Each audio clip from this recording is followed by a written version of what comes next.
आज हम लोग क्या उपराष्ट्रपति भारतीय संविधान में किस अनुच्छेद में है, उसका परिचय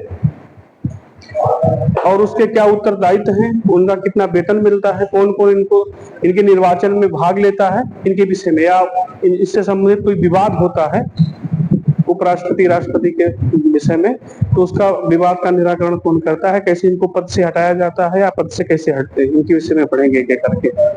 तो पहला जो है उपराष्ट्रपति,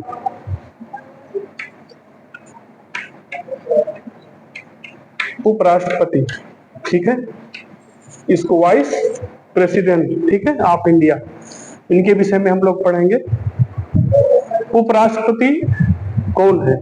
ये देश के, भारतवर्ष इंडिया या भारत के, ठीक है, द्वितीय, ठीक है, सर्वोच्चम व्यक्ति है, ठीक है, संवैधानिक पद है ये, ठीक है, संवैधानिक पद है, वैधानिक नहीं संवैधानिक पद है, ठीक है। इसका अनुच्छेद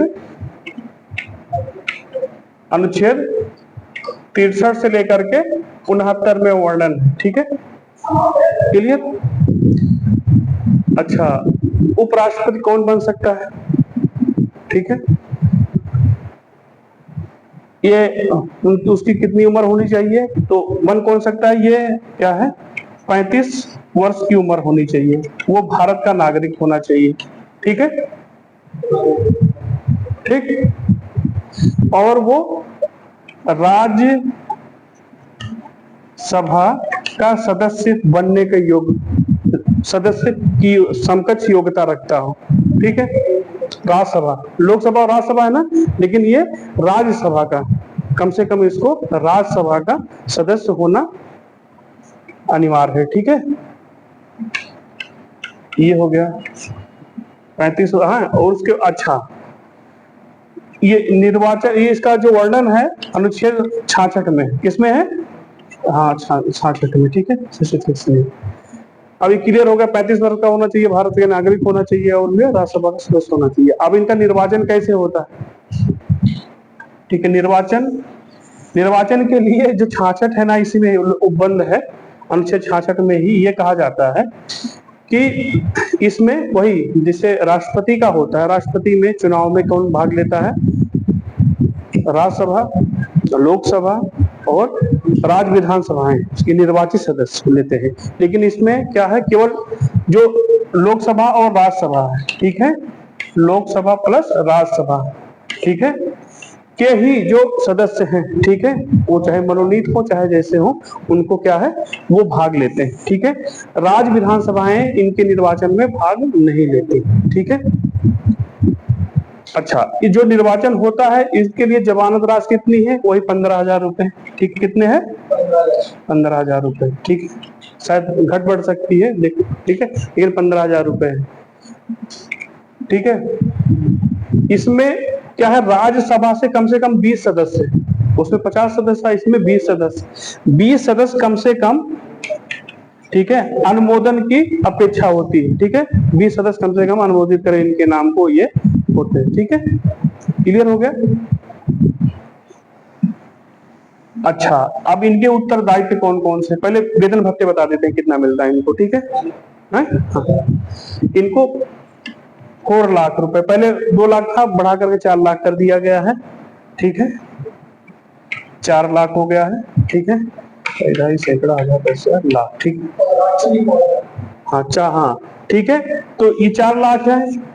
और जब ये क्या कहते हैं, इनकी पेंशन और कुछ और भत्ते भी होते हैं इनके लिए, अच्छा आवास, ठीक है, ठीक है, अच्छा स्वास्थ्य, ठीक है, सुरक्षा इत्यादि भत्ते वगैरह इनको प्राप्त होती है, इस तरह की व्यवस्थाएं प्राप्त होती है, चिकित्सा ऐसी व्यवस्थाएं, ठीक है, प्राप्त होती है। जब ये पद से हट जाते हैं तो इनके लिए भी पेंशन की व्यवस्था की गई है। जैसे अगर पेंशन अगर देखें हम लोग, तो इसका आधा मान लीजिए 2 लाख रुपए तो रहता है, कितने 2 लाख रुपए, ठीक है, 2 लाख रुपए तो मिलेगा इनको, ठीक है। और फिर उसके बाद क्या रहता है, जो जैसे सदस्य हैं राज्यसभा के सदस्य, तो उनका पेंशन उनको भी मिलती ना राज्यसभा की। अब किन किन पद पे वो रह चुके हैं इसके पहले, राष्ट्रपति के पहले, तो वो भी भत्ते उनको मिलेंगे। तो लगभग 2 लाख तो है ही, और उसके बाद अन्य जो जिन जिन पदों को वो सुशोभित किया, राज्यसभा के सदस्य रहे होंगे या लोकसभा के सदस्य रहेंगे या कभी विधानसभा के कई सदस्य रहे हों, ठीक है, तो उनका वो प्लस हो जाएगा इनमें, ठीक है, 2 लाख को, ठीक है, क्लियर हो गया। और इनको अच्छे आवास, एक पर्सनल सचिव, ठीक है, स्वास्थ्य चिकित्सा आदि की व्यवस्थाएं भी साथ में ही होती हैं, क्लियर। अब हम लोग अगर बात करें इनका उत्तरदायित्व, अच्छा, राज्यसभा उपराष्ट्रपति का कोई विशेष उत्तरदायित्व नहीं है, ठीक है, बात समझ रहे हो। उनका इतना काम है कि राष्ट्रपति के ना रहने पर, ठीक है, हाँ ठीक है, राष्ट्रपति जिसे अपना त्याग पत्र देंगे उपराष्ट्रपति को देंगे। एक क्वेश्चन बनता है कि उपराष्ट्रपति और राष्ट्रपति के ना होने पर, ठीक है, ठीक है, हाँ ठीक है, तो काम करेंगे, कौन काम करेगा, उपराष्ट्रपति करेंगे, ठीक है।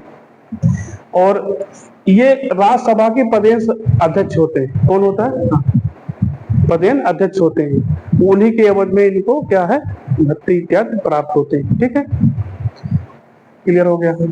और जैसे क्या कहते हैं, दिल्ली विश्वविद्यालय और पंजाब विश्वविद्यालय ये कुलाधिपति का भी काम करते हैं।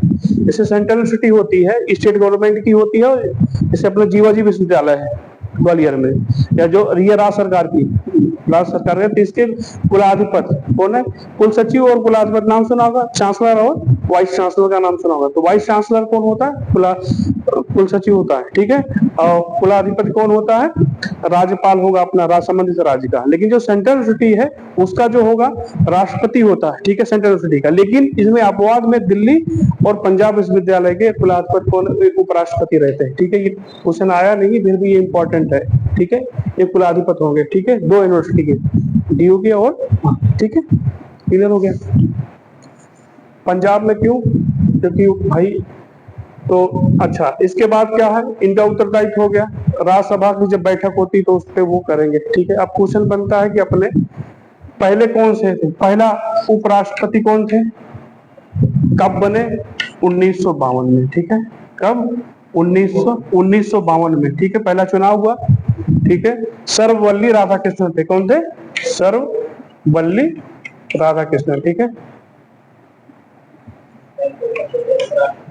हाँ राधा कृष्णन, ठीक है, यही है, ठीक है। और अभी जो थे श्री जगदीश धनखड़, उन्होंने अभी इस्तीफा दे दिया था, ठीक है, जुलाई में, क्लियर हो गया, ठीक है, ये क्लियर हो गया। अब इससे कोई संबंधित आपको क्वेश्चन अगर कोई डाउट हो तो आप बताइए, उपराष्ट्रपति के विषय में कोई डाउट है, चलो उसके बाद हम लोग और उनके उत्तरदायित्व है उनके विषय में भी चर्चा करेंगे, लेकिन प्रश्न के माध्यम से करेंगे।